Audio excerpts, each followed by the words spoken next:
तो मिलते हैं, हम कैसे माने कि कृष्ण रोज आपके पास आते, कृष्ण तो मथुरा में है। तब गोपियां बोली, उद्धव कृष्ण हमसे दूर नहीं है। जब उद्धव ने कहा दूर नहीं है तो बताओ, जब जिद की तब राधा रानी ने अपने इस तरफ अगल बगल आगे पीछे कृष्ण का दर्शन कराया। उद्धव जी का ज्ञान बह गया कि मैं तो कृष्ण को मथुरा में देखता था, पर गोपियां तो कण कण में अपने कृष्ण को देख रही हैं।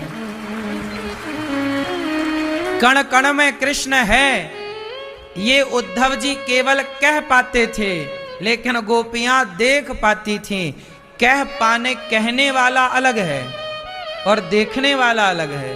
कहने वाले को कहने में इतना मजा नहीं है जितना देखने में आनंद है। कह देना तो ठीक है, बहुत आसान है। उद्धव जी ज्ञानी है पर कहने वाले ज्ञानी है। गोपियां कहती हैं हम ब्रज की भोली गवारनिया,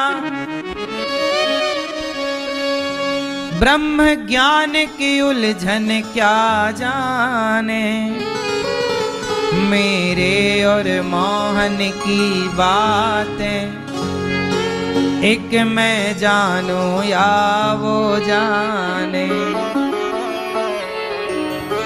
हम प्रेम नगर की बंजारन,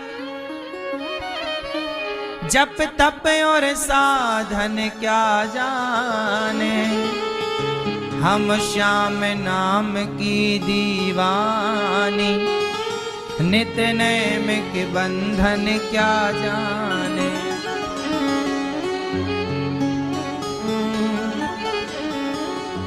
प्यारे मोहन से सही दुनिया को बताने आजा, तू किसी और से मिलने के बहाने आजा, वो आता होगा। एक सखी बोली क्या कर रही हो? बोले हम मर जाएंगे। नहीं, वो आता होगा। क्यों? मैंने मोहन को बुलाया है, वो आता होगा। तुम भी आना, तुम भी आना, मेरे घर आज तमाशा होगा। जब गोपियां रोई तो दुनिया इकट्ठी हो गई, लोग हंस रहे हैं। गोपियां बोली आओ, यदि हमारा प्रेम तुम्हें तमाशा लग रहा है तो आओ, तुम भी आना, आओ तुम भी आना, मेरे घर आज तमाशा होगा, तुम भी आना। ऐ मेरे श्याम, ओ मेरे श्याम, मेरे श्याम,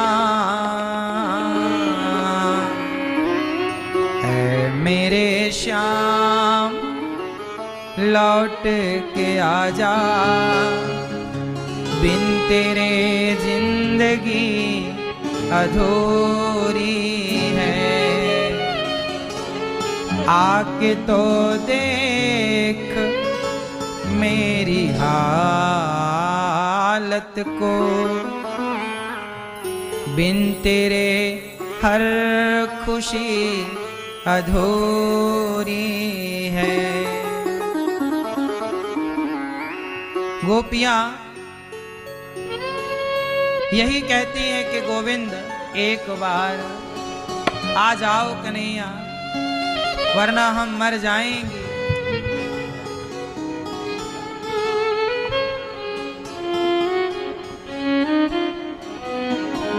अब प्रश्न ये खड़ा हुआ कि गोपियां कृष्ण से अलग तो है नहीं, ये तो केवल कहा जाता है कि कृष्ण गोपियों को छोड़कर चले गए। ये केवल इसलिए कहा जाता है क्योंकि उद्धव जैसे ज्ञानी को प्रेम का पाठ पढ़ाना था। वरना गोपियों से कृष्ण एक क्षण के लिए क्या अलग हो सकते हैं? बोलो। इसलिए मेरी मां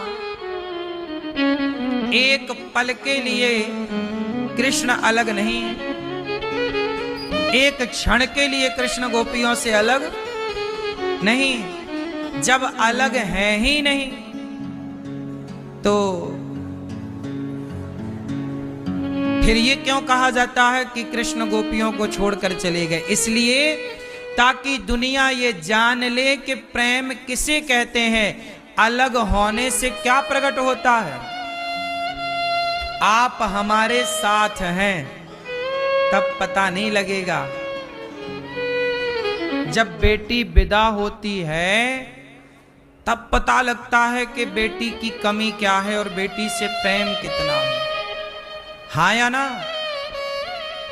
वियोग के बाद ही संयोग का सुख मिलता है। हाँ या ना? वियोग के बाद क्या मिलता है? संयोग का सुख।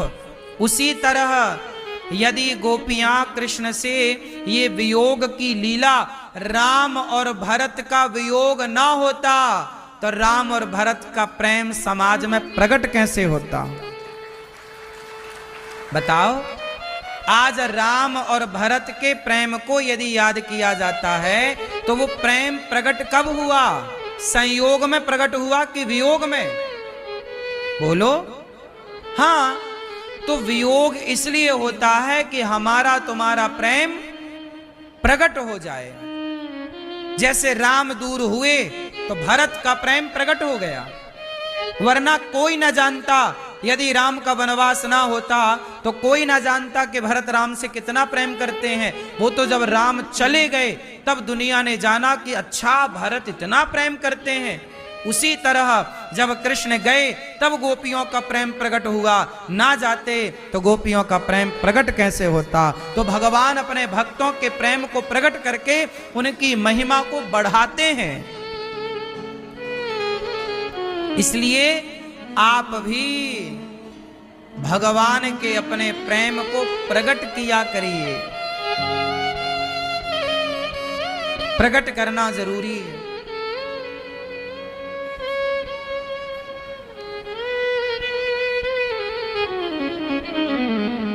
इसलिए सवेरे सवेरे नेत्रों के जल से भगवान को नहलाया करो। इंतजार भगवान का किया करो शबरी की तरह, प्रेम भगवान से किया करो गोपियों की तरह, समर्पण भगवान में किया करो हनुमान जी की तरह। सबका अपना अपना अलग अलग काम है। जब गोपियों के समक्ष उद्धव जी ने भगवान को देखा तब गोपियों की चरण रज में स्नान करने लगे। उद्धव ब्रज रज में लौट रहे, ब्रज रज में लौट कर यमुना जल कर पान, राधे राधे जपत ही या तन सो निकले प्राण। ब्रज रज में लौट कर यमुना जल कर पान, राधे राधे रटत ही या तन सो निकले प्राण।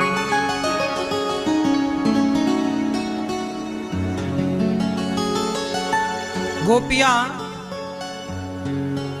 उद्धव जी को हृदय से, उद्धव जी पर कृपा करती हैं और गोपियों की चरणरज उद्धव माथे से हृदय से लगाते और वृंदावन की लता पता बन कर रह रहे। ये वृंदावन के जो पेड़ पौधे हैं इन्हें सामान्य वृक्षावली ना समझ लेना।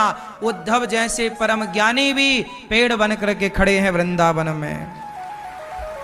वृंदावन के वृक्ष को मर्म न जाने कोय, डाल डाल और पात पात में राधे राधे हो।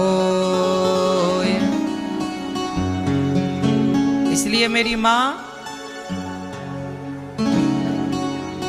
ये वृंदावन है, ये वृंदावन की महिमा सब नहीं जानते मेरी माँ।